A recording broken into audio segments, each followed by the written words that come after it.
بسم الله الرحمن الرحيم. halkan aanu saaka joognahay waa qardho waxa weeyaan meesha biyahana sida tan u marayaan oo ay biyo soconayaan xalay raxmadu ka daaday qardho weey dayac weyn bayna haysta biyaha halkaas saaka maraya ee sida u qulqulaya cidlada ku dhacaya waxa weeyaan 3 bilood kadib xaraad iyo abaar iyo imtixaan baa la sheeganaya biyo dhaamaynu ku qaban karnaa waa weyn oo laga cabo 2 sano baynu samaysan karnaa biyo xidheeno baynu samaysan karnaa dhaaman ah baynu samaysan karnaa waa weyn oo beero wax walba laga waraabsado xidhmooyin baan samayn karnaa oo biyaha lagu duwo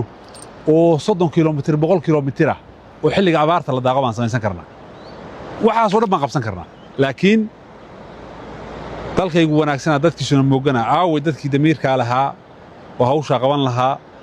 oo waxa weeyaan ruuxan intan ka dibinaan saa u eegano sax maaha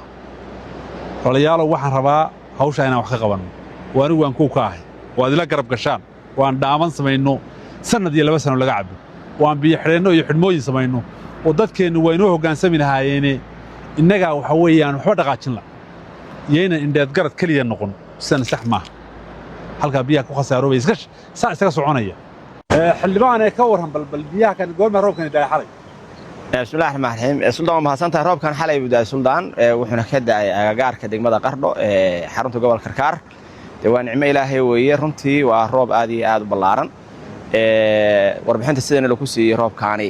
dhinacan wuxuu ka xigaa magaalada galbeedka ama qardho dhaca runtii waa nicmo weyn weeye ilaahay baa mahadda iska leh in laga faa'iideysana waa muhiim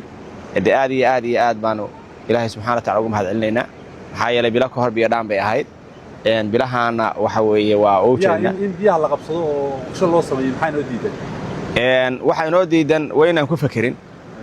runtina waxa la yaab leh waxaan marnaba ma ogtahay aqligeena galeyn